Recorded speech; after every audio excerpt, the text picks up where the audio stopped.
أهلا بكل مشاهدي مصر الحلوة من جديد.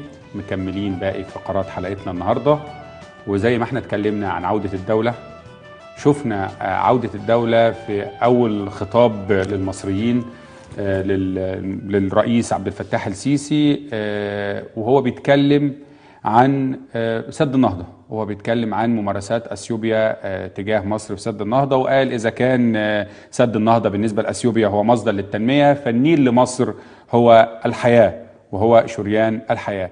هناخد بس الكلمة دي علشان نفتح الملف مع ضيفتنا في الاستوديو المستشارة هايدي فاروق، مستشار قضايا الحدود والسيادة الدولية، علشان نفهم القصة ونفهم القضية ونفهم حقوقنا رايحة فين وجايه منين. مساء الخير معالي المستشاره. مساء النور، اهلا وسهلا. منورانا في مصر الحلوه. حضرتك منورانا. خليني كمان يا حسام اقول التايتل مره ثانيه علشان انا محتاجه من حضرتك افهم، يعني فعلا تايتل قوي جدا. خليني اقول لحضراتكم تاني: المستشاره هايدي فاروق، مستشار قضايا الحدود والسياده الدوليه والثروات العابره للحدود، مياه، نفط، غاز. ايوه، فهمينا بقى يا دكتوره، يعني ايه بقى الحدود والسياده الدوليه والثروات التايتل ده مستخدم في دول العالم كلها باستثناء منطقة الشرق الأوسط طبعا، وتستثنى منها السعودية، لأن فيها وحدة قضايا حدود السيادة الدولية زي الموجودة في العالم. في عندنا في الكومنولث وحدة زيها، في عندنا في جامعة دورهام وحدة قضايا الحدود والسيادة الدولية، ومنبثق عنها وحدة الثروات العابرة للحدود، مياه، نفط، غاز. وفي الإدارة الأمريكية في الدور السادس وحدة كاملة اسمها وحدة قضايا الحدود والسيادة الدولية والثروات العابرة لحدود مياه، نفط، غاز. بسطيها لي أكتر بقى، تخصص حضرتك داخل مصر والشرق إيه الأوسط دورك بقى؟ إيه الدور اللي حضرتك بتقومي بيه؟ أنا اتخرجت 95 من حقوق القاهرة. من يوم ما اتخرجت، يوم ما رحت أشوف النتيجة، ودي ما بحكيهاش كتير القصة دي، بدأ هذا التخصص. طبعا كل حضرتك اللي بدأتيه ولا لا. يعني كان أول سنة عرض عليكي منصب ده؟ لا، ولا عرض عليا ولا حاجة. ده هي القصة بتاعتي، إن أنا يوم ما رحت أشوف النتيجة، أنا كان جدي لتيتا مامة بابايا آخر والديني للقدس، ومع كان يعني لينا بعض الأملاك الأسرة هناك في القدس. وفي الوقت ده كانت إسرائيل بترفع قضايا على مصر بتطالب بهانو وشيكوريل والمطالبات اليهودية المعروفة. كانت موجودة. لكل طبعا نظام اخطائه، بس ليه برضو مزاياه. فمبارك قال لهم البنت دي تتخرج ترفع قضيه على اسرائيل بالمقابل ورقه ضغط. من هنا قصه بدات علاقتي بالورق القديم والسياده وبدات الدولية. علاقتي بالورق القديم. لا، بعد كده بقى عملت ترسيم، ساهمت في ترسيم الحدود، احضرت الوثائق الخاصه بترسيم الحدود ما بين السعوديه واليمن في 24 مايو 99، لان عرف عني قدرتي على جمع الوثائق. اتصنفت ال10 على العالم، بعدين ال8، وبعدين حاليا الثانيه على العالم. هم دول نساء مصر، هي دي مصر الحلوه اللي احنا ده احنا النهارده متوسمين بنساء مصر في كل الفقرات. يعني دي مصر الحلوه بجد. ده حقيقي. كمان الفقره الثانيه ضيفتنا صحفيه معروفه كمان، صحفيه أمينة خير. وبعدها بعد ترسيم الحدود ما بين السعوديه واليمن، عملت ارخبيل جزر الحوار عن الجانب البحريني، اللي هي خاص بأرخبيل الحوار وفيشة الديبل والزبارة اللي انتهت لصالح البحرين. بعدها الشيخ زايد الله يرحمه وجه دعوة ليا في أول أكتوبر 99 بزيارة الإمارات لفحص الوثائق الموجودة لدي بشأن عروبة الجزر الإماراتية الثلاثة، طنب الكبرى وطنب الصغرى أبو موسى. تعرفت بزوجي السفير مدحت القاضي في ترسيم الحدود ما بين اريتريا واثيوبيا، فوجدت لديه مكتبه كبيره قوي من الخرائط، وده اللي جمعنا مع بعض حب الخرائط القديمه والوثائق. وبعد كده مبارك سنه 2006 استعان بينا، كان بيبعتنا مهام رسميه للاشراف على طلوع خريطه مصر في مجتمع الخرائط الدولي المتمثل في الناشونال جيوغرافيك والجيوغرافيكال جورنال. كان بيبعتنا بمعدل سنوي للإشراف على طلوع خريطة مصر واستقامة خط الحدود وعدم سرقة مثلث حلايب في الخريطة من مصر. مثلث حلايب ده اللي هو كان هيضيع مننا في لحظه من اللحظات. بالظبط. كان ده هيتهادوا بيه. طب يا دكتوره، لو خدنا مثلا يعني لو خدنا بقى قضايا الحدود والسياده الدوليه وجينا على ما طرحه السيد الرئيس عبد الفتاح السيسي. أيوة. هو بيقول ان اذا كان سد النهضه بالنسبه لاثيوبيا مصدر للتنميه، فالنيل بالنسبه لمصر مصدر للحياه.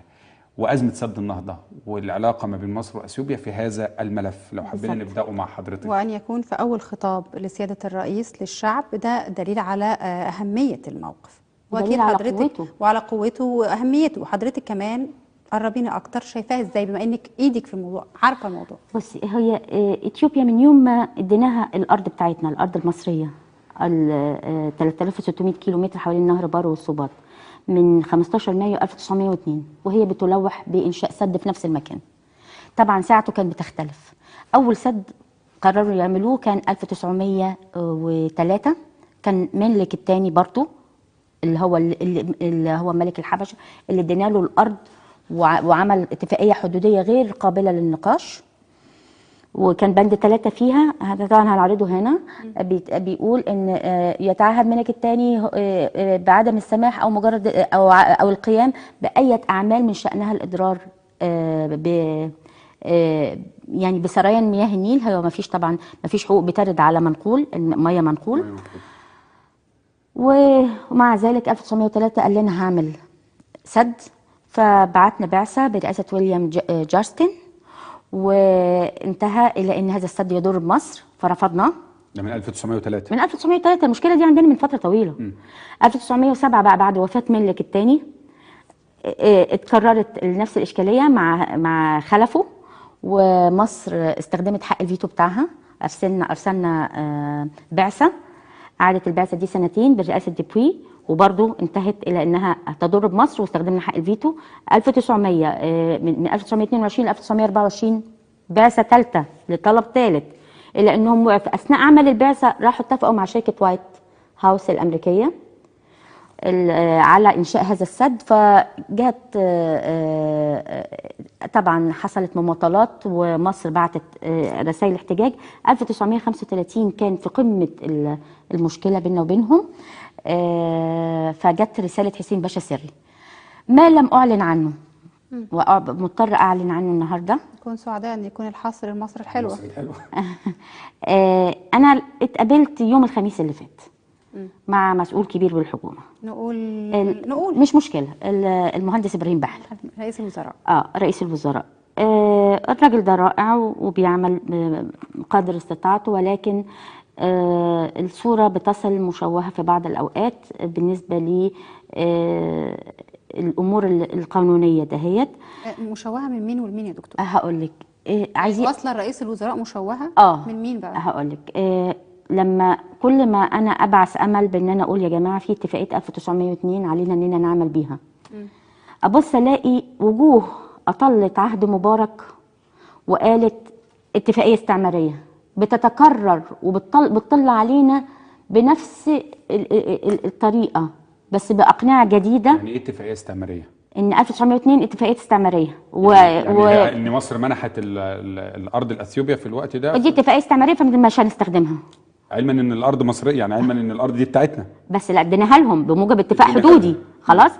وبتتجاهل هذه الوجوه اللي تكررت مع مرور 3 أنظمة ومرور ثورتين، بتتجاهل متعمده انها تتجاهل وتجهل. بتتجاهل ان 1902 اتفاق حدودي غير قابل للتعديل من ناحيه، وان مبدا احترام الحدود الموروثه عن الاستعمار هو الاساس اللي قايم عليه الاستعمار الاتحاد الافريقي سوري. ورقم 3 وهو المهم، ان اثيوبيا واريتريا في ترسيم الحدود بينهم من بعض فسنه 2000 اعتمدوا على 1902 دي تحديدا. دكتوره، هنا الناس دي اللي حضرتك بتشيري ليهم، يعني هل ارائهم ملزمه؟ هيتاخد بيها ام هي استشاريه لا فقط؟ للاسف ملزمه. وهم مش فاهمين يعني؟ لا فاهمين حدود القانون. لا طب ايه العائد؟ التعمد جاي من ايه؟ يعني انا هعمل التعمد في عندنا الاسباب. بصي بقى، ابحثي عن الفاعل المشترك في الانظمه ال3، الشخص المشترك منهم ناس رقم 2 أو 3 في مكاتب وزراء طب في مشكله هنتكلم لا بشكل صعب بالنسبه لي، انا صعبه، بس انا الاسامي كلها حضرتك تملكي من الجراءه اللي يخليكي تقولي اللي انت عايزه تقوليه. اللي املك من الجراءه، بس هم يملكوا من الحيل اللي ممكن احترم يفندوا رغبه حضرتك بيها. يا فندم، اتفضلي. فعايزه اقول لك ان الناس دولت حضرتك تقابلتي مع رئيس الوزراء قلتي النقاط دي، انتوا عندكم اخطاء كذا وكذا وكذا؟ لا، هو اللي قال لي يا سياده المستشاره الاتفاقيه دي بيقولوا لي عليها قديمه. قلت له قديمه غير معتد بها مثلا. قديمه يعني عفى عليها الزمن بقى، انساها يعني، انت لسه فاكر ده الطريقه اللي حضرتك بتقولي بيستخدموها 1935 كانت قمه الازمه بالظبط. ويمكن في كلامك يمكن قمه الازمه 1935 اكتر من الازمه. فانا نتيجه ان انا عارفه وقاريه الاحداث بدري من ايام مبارك، ولما لقيتهم على 1902 قالوا كده، كان عندي اتفاقيات التي عقدتها مصر بعدها، التي وثقت فيها حقها في 1902 ما اعلنتش عنها ولا حتى الرئيس الوزراء ولا حتى رئيس الوزراء، بس بعلن لكم عنها دلوقتي لانها من حق المعلومه دي، من حق الشعب. يكون سامع حضرتك ان هناك لا، وثائق. هي من حق الشعب، مش مهم يعني عندي يعني المسؤولين، انا مهم عندي الشعب يعلم. يعني خرائط لا، وثائق اتفاقيات تؤكد حق مصر. أيلولة الحق بعد وفاة ملك الثاني لخلفه، وبعد ذلك ان أيلولة الحق ان هو مش سوداني، ان هو حق مصري. يعني تعود الارض، استرجاع الارض بعد لا مش الارض. الارض احنا ما بنتكلمش في صلاحيه المياه يعني. بالظبط. حق الارتفاق، حق الارتفاق على مجرى النهر. البند 3 اللي في الاتفاقيه الحدوديه بيؤكد على حق مصر في الارتفاق على مجرى النهر. دكتوره، هنا اتخاذ اثيوبيا الموقف ده تجاه مصر، وان هي بنت بالفعل، بدات في بناء سد النهضه اعتمادا على ايه بقى يا دكتوره؟ اعتمادا على هل ضعف الدوله المصريه في الوقت ده والحكومه المصريه؟ فقدان الذاكره، الزهايمر اللي حصل. فقدان ذاكره متعمد. زهايمر من مصر ولا زهايمر من مصر؟ من مصر. سببه ان حريق القاهره قضى على جزء كبير من الوثائق. في وثائق طلعت اتهربت، لانها في سوق بورتوبيلو في لندن، لانها في اسواق عالميه، انا وجوزي قعدنا جمعها تاني.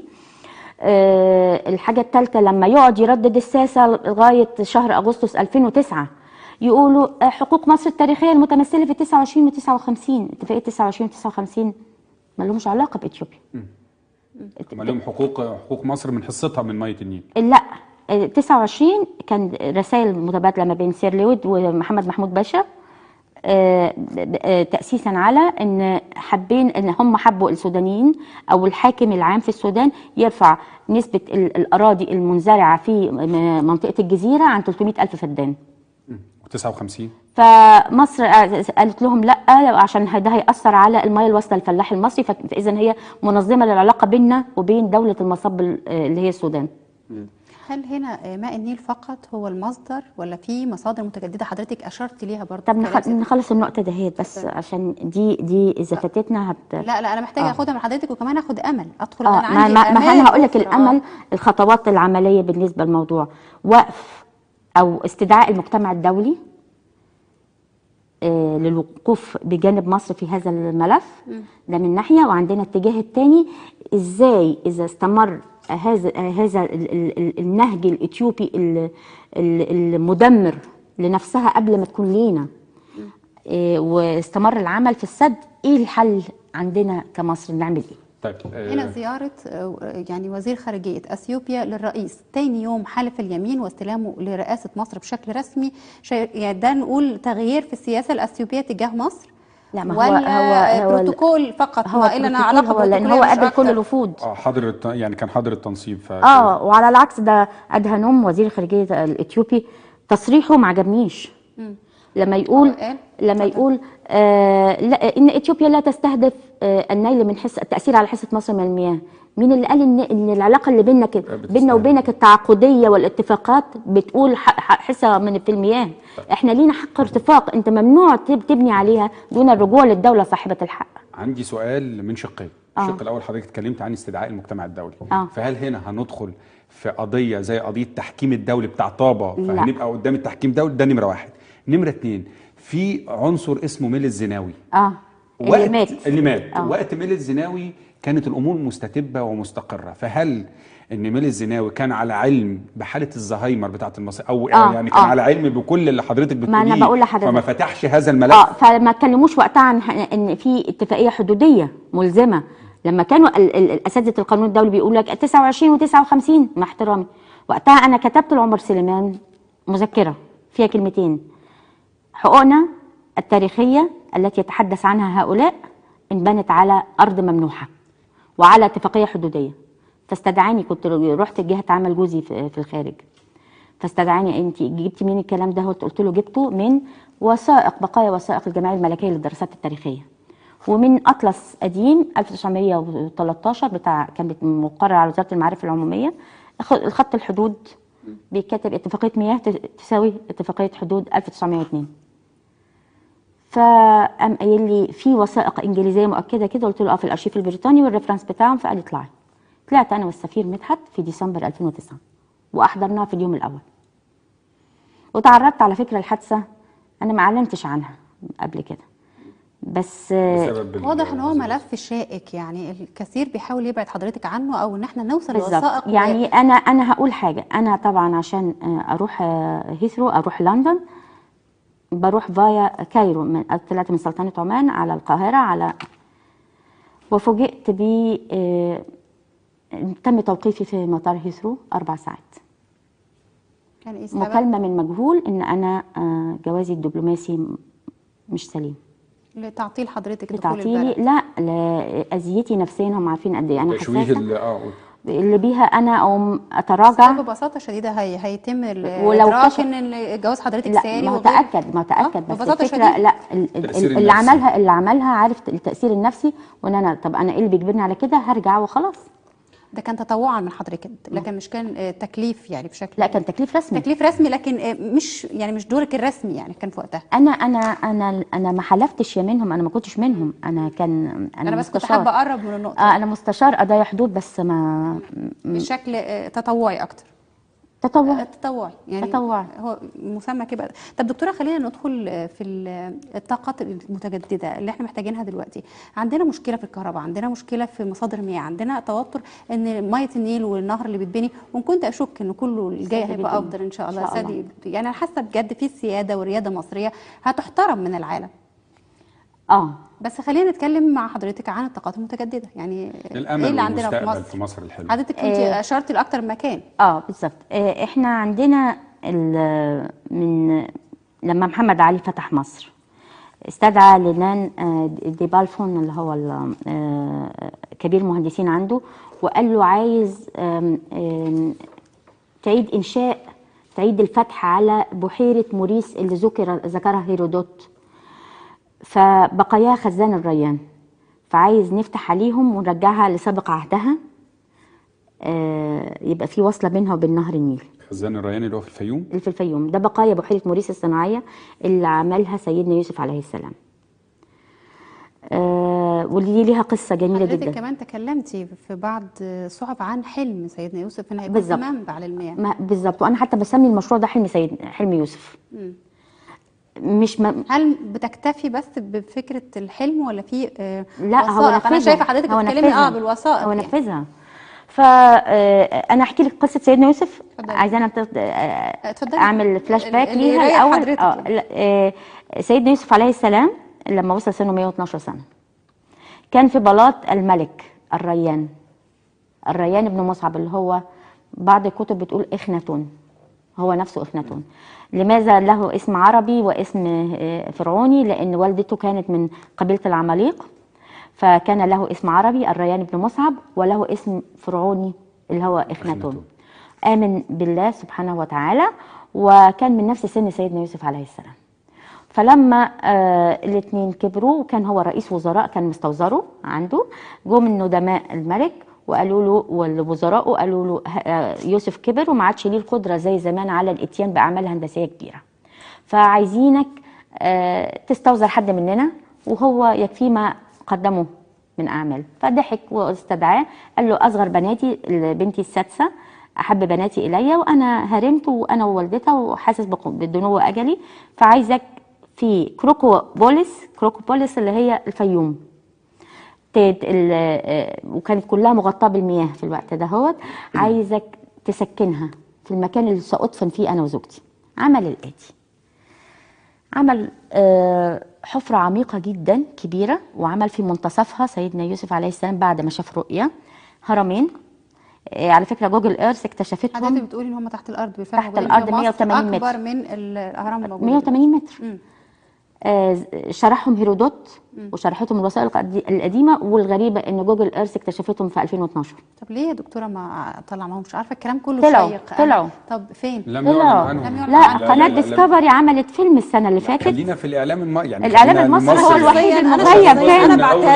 انا بعترف يا دكتوره، انا كل اللي قريته ان احنا عندنا اهرام لسه ما زالت تحت الارض وما اعرفش عنها حاجه. يعني انا اعتقد ده. انا عايزه اعرض خريطه يا ريت اتفضلي. قديمه 1761، دي احد الخرائط الكتيره، يعني خريطه حمله نابليون شرحت الهرمين، شافوهم لان كانت راسهم موجوده. جوجل ايرث جابتهم بالكامل. والعالمه الامريكيه، احنا لو في حلقه ثانيه انجيلا ميكول المسؤوله عن الموضوع معانا في فريق العمل بتاعنا، ممكن نتواصل معاه وتشرح لكم ازاي ان البنبن بتاع الهرمين ظهر على سطح الارض. البنبن اللي هي قمته، قمه الاهرامات. دي خريطه، يعني هو ما زال فقط هو القمه فقط اللي ظاهره على سطح الارض، لكن مش الهرم بالكامل. لا، ظهرت وفي حفر حواليها. على فكره في اعمال حفر تمت، والسايت نفسه مش مؤمن، وانا ناديت كتير جدا بتامينه، لان المكان في اعظم اثر بيبحث عنه العالم كله. في اخناتون مدفون هناك اللي هو 180 متر تحت الارض. 180 متر تحت الارض. دي رسمها الجيش الفرنسي، مهندسين الجيش الفرنسي، دي 1761. تستغربوا لما بيرسموا في مصر نمسكها مع حضرتك يا دكتوره. هنا هتبص عند صحراء الفيوم. ادي هنزلها شويه انا وانتي كده. لا، هي بتبقى كده كده. ايوه، هتلاقوا 5 اهرامات. طب اخدها يا دكتوره. أيوة. حاضر كده بالنسبه لكم تمام. عند بحيره موريس. عند بحيره موريس هنا هتلاقي 5 اهرامات. طب احنا لو لدينا هرم هواره وهرم اللاهون، ال3 التانيين مين؟ يعني كمان هيحصل كشف عن شخصيات اخرى كانت مؤثره في التاريخ. بالظبط. فلما دفن خريطه معانا يا دكتوره اهي على الهواء. ايوه، هتلاقوا 3 اهرامات اهي وهرمين ظاهرين هنا. القمه بتاعتهم، بينما فوق باهرامات الجيزه موجوده ال3 العاديه. طيب دي احد الخرائط الكتيره جدا القديمه اللي بتشرح الموضوع. ده هنستفيد منه بقى في دعم السياحه، وان احنا نكشف عن تاريخنا كمان.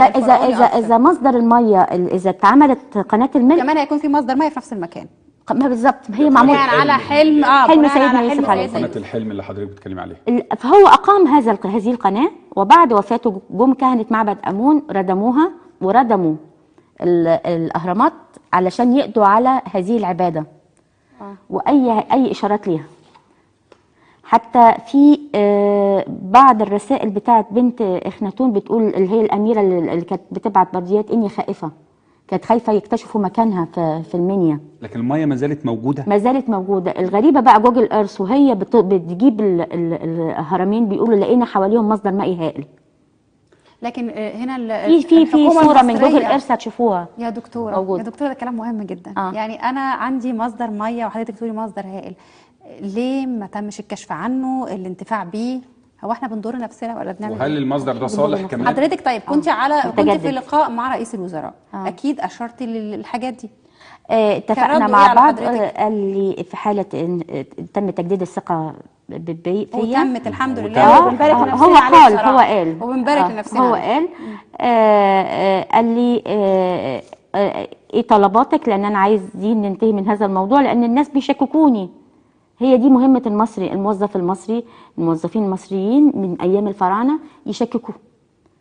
بينما بينما بيتين الشعر قال المنجم والطبيب كلاهما لا تبعث الاموات قلت اليكما، ان صح قولكم فلست بخاسر، وان صح قولي فالخسار عليكما. انا همد ايدي في جيب الحكومه اخد فلوس؟ مش عايزه فلوس، لكن معاكي وثائق. لكن عايزه وطن يصلح للمعيشه فيه.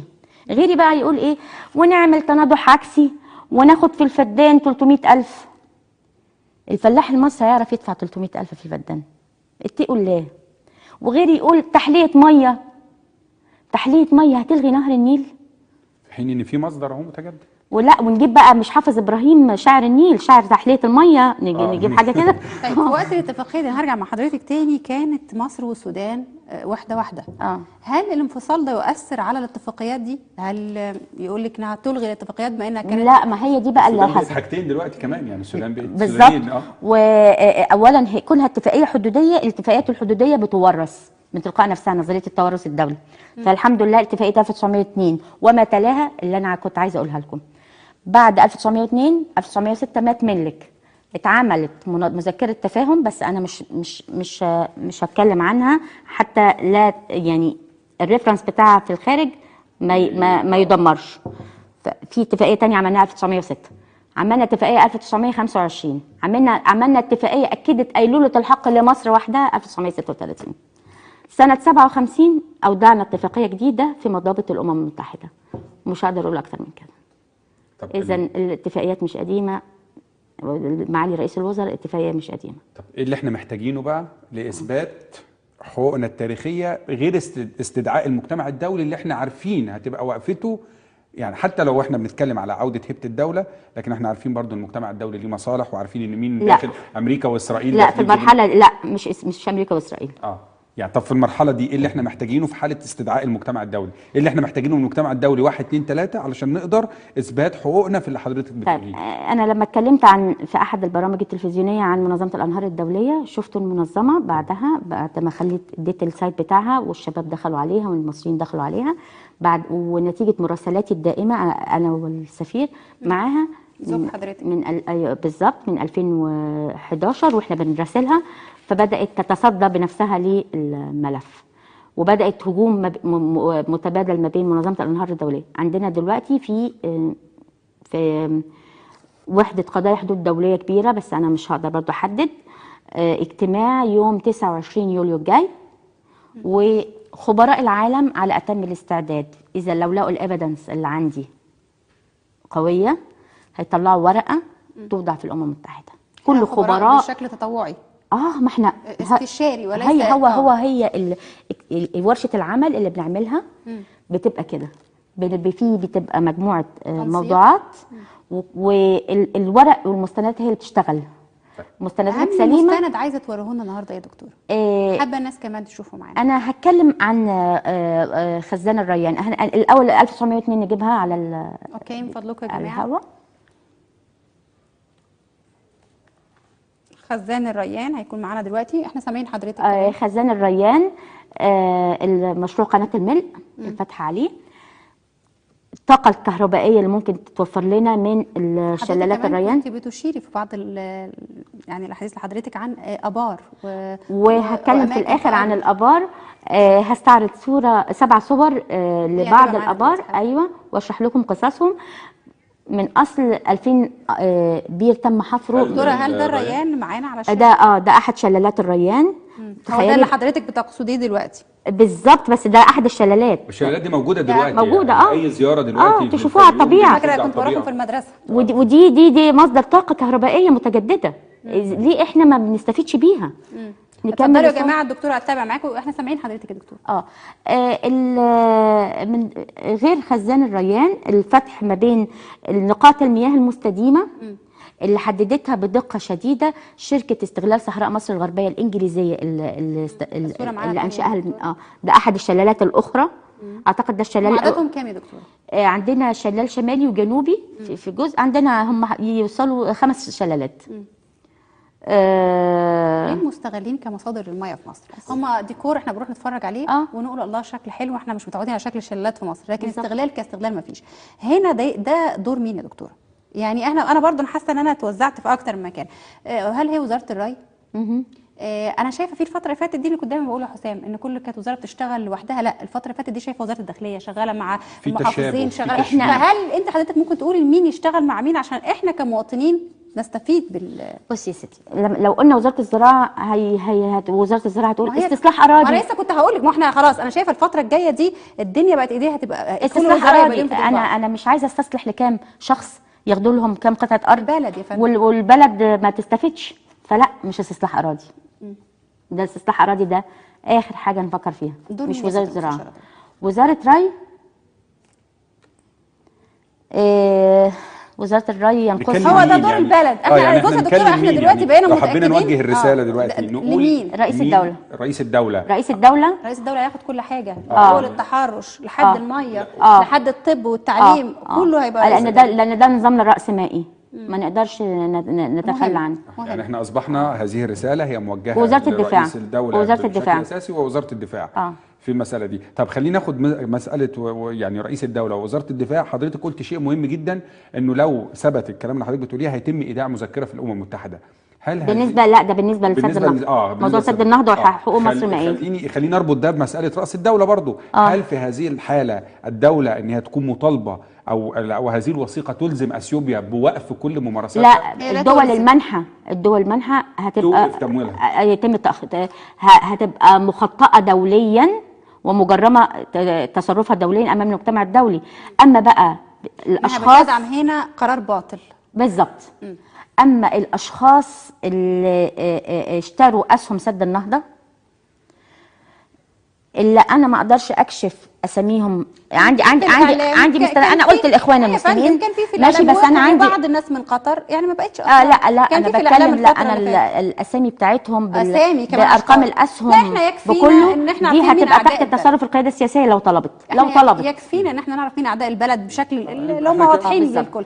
خلينا نتخطى ده.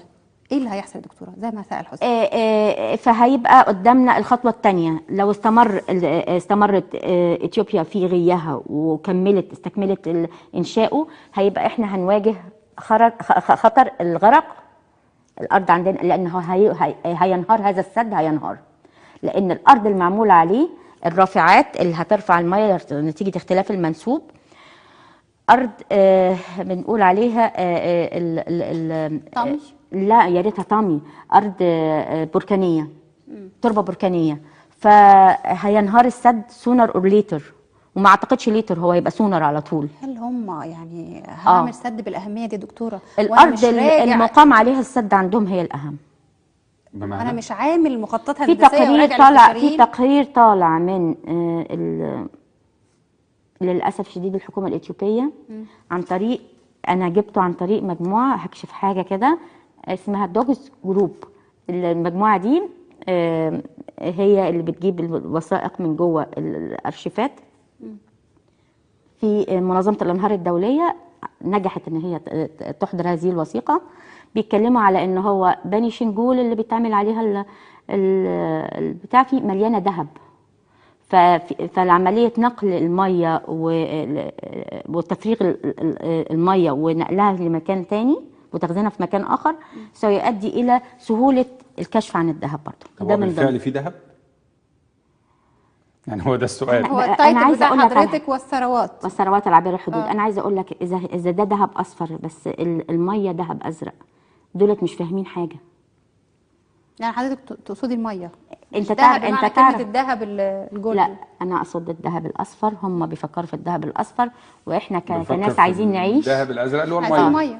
الميه حياه زي ما قال سيادة الرئيس. الميه حياه بالظبط. طب الخطين المتوازيين اللي احنا اتكلمنا ان الدوله تمشي فيهم، وزاره الدفاع ورئيس الدوله، والخط الثاني قلنا الجزء بتاع اثيوبيا من ناحيه والجزء بتاع الانهار هنا الطاقه المتجدده عندنا من ناحيه ثانيه. انه يطلق ايدي السيد الرئيس انا وزوجي على غرار السوابق، وهو يعلم ما هي السوابق، في اننا نستحضر هذه الوثيقه من خبراء الدوليين، لان كل حاجه طبعا احنا ناس منضبطين ولازم بموافقات.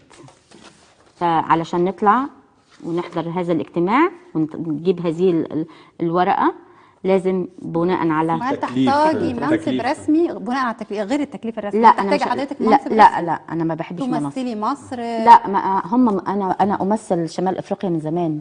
لا انا بتكلم عن مصر. انا هذا لا انا في المحفل الدولي ده انا والسفير بنمثل شمال افريقيا. دي رساله من مصر الحلوه، لكن انا مش عايزه منصب، انا مش بتاعه مناصب. تمام. رساله من مصر الحلوه الى السيد عبد الفتاح السيسي رئيس جمهوريه مصر العربيه، انه المستشاره هايدي عايزه اطلع تتكلم ان هي لديها من الوثائق ولديها من الامور اللي هتاكد حقوق كتيره لمصر تقدر ان هي تعيد حقوق مغتصبه خلال الفتره اللي فاتت. ودي مناشده احنا بنطلقها هنا من مصر الحلوه. انا مش عايزه اثبتها قدام الشعب بعد اذنك. انا عايزه للألم. لا انا عايزه العالم يمشي ورايا، يطلع اعتراف منه بكده.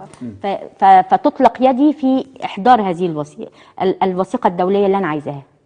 انا عايزه اختم وثيقه اعتراف دولي بحاجه كويسه، وهي منابع المياه اللي عندنا والابار. بالظبط. وحضرتك قلتي في اكتر مكان، انا حابه نختم بالناس بحاجه زي خلاص اوكي، ممكن بس الصور وانا ابدا اتكلم حضرتك. وحضرتك بتكلمي زمايلنا هيعرفوا. انا عايزه الخطوه بقى التاليه هتبقى الفتح على مصادر المياه المتجدده مش الجوفيه. بالفعل حضرتك هي مرصوده واتعملت من خلال ابحاث من 1904 ل 1927 بالكامل. عايزه اقول لحضرتك انا في حاله بس يعني مش فاهمه انا ليه حاله الجفاف هي معانا الصور يا فندم. أيوة. بس ليه حاله الجفاف اللي احنا عايشين فيه؟ ده بير الابيض، ده بير الابيض. دي هتلاقوا البرنس عمر توسن ومعاه مجموعه من المهندسين. بير الابيض ده اتردم، ده موجود في واحه الفرافره. اتردم مع الحرب العالميه الثانيه، لكن على طول البرنس الملك فاروق راح بنفسه وحفروا بير الى جواره ب 500 متر من الجهه الشماليه الشرقيه. طب احنا عارفين الوادي الجديد قايم على التحليه، ودي ميه ما دي مشكله يعني. ما تيجي حضرتك تقولي لي الفرافره، طب احنا بينا قدام تحليه وفي ميه تحت الارض. ودي ميه متجدده عمرها 3000 سنه يعني. دي بقى دي اسمها عين جديله. عين جديله دهيت موجوده في منطقه قصر دخل اللي هي عند الواحات الداخله. عين جديله بجوارها اثار قبطيه على فكره، والعيون اللي حواليها تحمل اسامي قبطيه، عين قسيس عندنا وعين النصارى. واكتشفوا اثار قبطيه. دي معلش احنا نرجع مش مشكله. دي عين العرج. ده هتلاقي الصوره بواسطه برضو الكاميرا بتاعه البرنس عمر توسن. عين العرج دي في واحه العرج، دي موجودة في الاتجاه العين، دي موجودة في الناحية الجنوبية الشرقية للواحة، وفي الشمال الغربي هنلاقي آثار. حضرتك دلوقتي بتتكلمي على منابع مياه في متجددة في أكثر أماكن صحراوية عندنا في مصر. لا وصورة هي دي عين ده بير زيتون. دي كانت أسرة السنوسي هي المتنتفع بيها. أسرة تنتفع بيها، كان حق انتفاع بموجب. وعين متجدده، عين متجدده عمرها اكتر من 4000 عام. بس هي دلوقتي في حاله رد، المفروض انه نعمل لها يعني يعني نعمل تنقيب عنها. دي جاره ام الصغير. انتوا لو تشوفوا المنظر على الطبيعه دلوقتي تلاقوا الميه نطقت، الارض نطقت، الميه ما حدش بيقدر يقف قدامها، تعلن عن نفسها يعني. فيها عين كفاره على بعد 20 دقيقه منها. ودهيت العربيه الفورد اللي راح بيها البرنس عمر توسن هناك. لما راح لقاهم اشد خلق الله بؤسا، لان نتيجه المعادن الكتيره الموجوده في التربه، مش ما عندهمش اي نوع من انواع الزراعات. يعني مش ميه بس، ده احنا ميه وكمان ممكن نقدر ان احنا نلاقي معادن ونلاقي ثروات معدنيه. دي الخريطه بتاعه 1761. ايوه لا في عيون تانية. هي دي بتتكلم عن بص بتتكلم عن شلالات الريان، ان دي معجزه مصر على فكره. ده مفتاح الخريطه. ممكن يستغلوا سياحيا كمان امام العالم. انا شايفه في اكتر من فايده ممكن استفيد من ده مصدر طاقه متجدد، طاقه كهربائيه متجدده اهو. احنا بنعاني يا دكتوره، ديكي شايفه دلوقتي من قطاع الكهرباء. احنا بنعاني من ضمائرنا، بنعاني من فقدان الرغبه لدى من سبقوا. ان شاء الله انا متعشمه خير. المتغير الوحيد ان في رغبه سياسيه، ولكن اذا اصطدمت. هل ممكن الناس لسه كنت هقول لحضرتك، هل ممكن حد يعوق الرغبه السياسيه؟ اطلاله وجوه قديمه ما زالت بتهيئ نفسها وعماله بتنشر بلاش الوجوه القديمه. وهل الحل في مشروع قومي وان الشعب يبقى هو الظهير في هذه الحاله للدفاع عن حقوقه ده؟ الشعب اذا توفرت له المعلومه دون تشويه بيتصرف. طب احنا محتاجين تكلفه؟ يعني هفترض ان دلوقتي في مشروع قومي للكشف عن كل اللي حضرتك قلتيه، هل احنا محتاجين تكلفه عاليه تقدر ان هي ممكن احيانا تقف عائق قدام لا كل ده هيجيب فلوس يا دكتور. بالظبط. هو دي طاقات متجدده. مش عايزه افصح عن حاجه، بس في طرف طب ما نقول حاجه حلوه للناس في اخر مصر. لا ما اقدرش. لا عندنا حاجه حلوه. انا اول مره الاقي طرف ثالث حلو، يعني دايما بنسمع الطرف الثالث بيبقى فيه مشكله. لا في خير والله، في حاجه حلوه قوليها. بس ادراكك انت كمواطن، وادراك القياده السياسيه بدون الشخصيات المشوهه والمشوهه. مش هتقول لنا ايه هي يا دكتور؟